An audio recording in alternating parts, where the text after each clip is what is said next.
program Sekolah Sahabat 5 Menit bersama Gereja Masih Advent Hari ke-7 Menteng. Program ini hadir tiap hari untuk memastikan jantung rohani kita tetap berdetak. Pada video ini, kita akan membahas mengenai pelajaran Sekolah Sahabat tanggal 2-4 Maret atau hari Rabu sampai Jumat minggu ini. Saudara-saudara, dalam kitab Ibrani diceritakan bagaimana Yesus sudah masuk ke dalam kerajaan surga. Dia sudah masuk ke dalam kerajaan surga dan mengundang kita, para umatnya, untuk ikut dengan dia ke dalam situ. Nah, cerita ini menggambarkan konsep Yesus sebagai kapten orang-orang percaya. Jalan yang baru dan yang hidup. Itu merupakan pernyataan yang menjadi perjanjian baru oleh Yesus dengan pengorbanan dan kenaikannya ke surga. Pernyataan tersebut, baru dan hidup, mengkontras dengan perjanjian lama yang menjadi tua dan usang, sesuai dinyatakan dalam Ibrani 8 ayat 13. Berbunyi, oleh karena ia berkata-kata tentang perjanjian yang baru, ia menyatakan yang pertama sebagai perjanjian yang telah menjadi tua, dan apa yang telah menjadi tua dan usang telah dekat kepada kemusnahannya. Tuhan yang membuat perjanjian tersebut dengan umatnya. Perjanjian baru yang memberikan pengampunan dosa dan meletakkan hukum di hati kita. Perjanjian yang memungkinkan kita untuk mendekati Tuhan dengan keyakinan. Hanya dengan keyakinan. Tidak dengan apa yang kita perbuat. Bukan dengan perbuatan kita. Tetapi karena apa yang Yesus telah lakukan untuk kita, maka kita sebagai orang yang percaya, orang yang mengikuti Yesus, orang yang memiliki harapan kepada Dia, kita memenuhi semua kewajiban perjanjian bagian kita tentunya.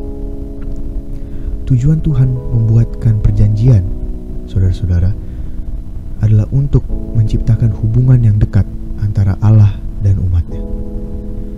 Dinyatakan bahwa orang percaya sudah datang atau sudah tiba ke Gunung Sion, Yerusalem surgawi, melalui imannya. Nah, apa yang dimaksud dengan melalui imannya?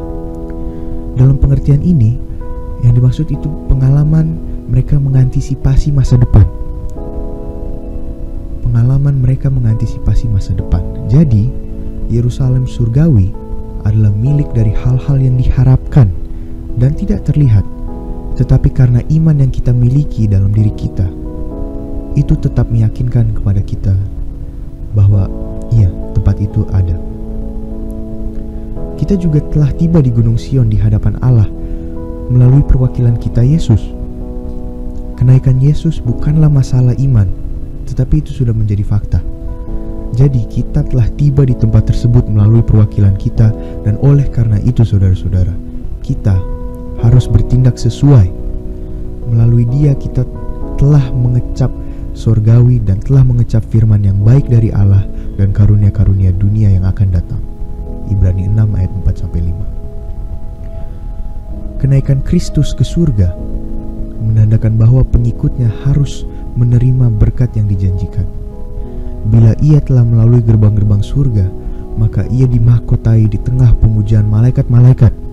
Sesudah upacara, ia turun kepada murid-muridnya dan sesungguhnya pada saat itu sudah dimuliakan. Sesuai dengan janjinya, ia telah mengutus Roh Kudus dari surga kepada para pengikut, kepada para umatnya sebagai tanda bahwa Ia, Tuhan Yesus, Ia menerima segala kekuasaan di surga dan di bumi, dan telah diurapi sebagai seorang dari umatnya. Jadi saudara-saudara, bagaimana kita sebagai pengikutnya? Bagaimana kita sebagai orang yang percaya kepada Dia? Kita sebaiknya memenuhi bagian perjanjian kita dan tidak mengecewakannya, ya. Sekolah Sahabat yang bersahabat, bersemangat, semua terlibat, jangan terlambat. Terima kasih, jangan lupa subscribe, like, dan komen, share video ini. Tuhan Yesus memberkati.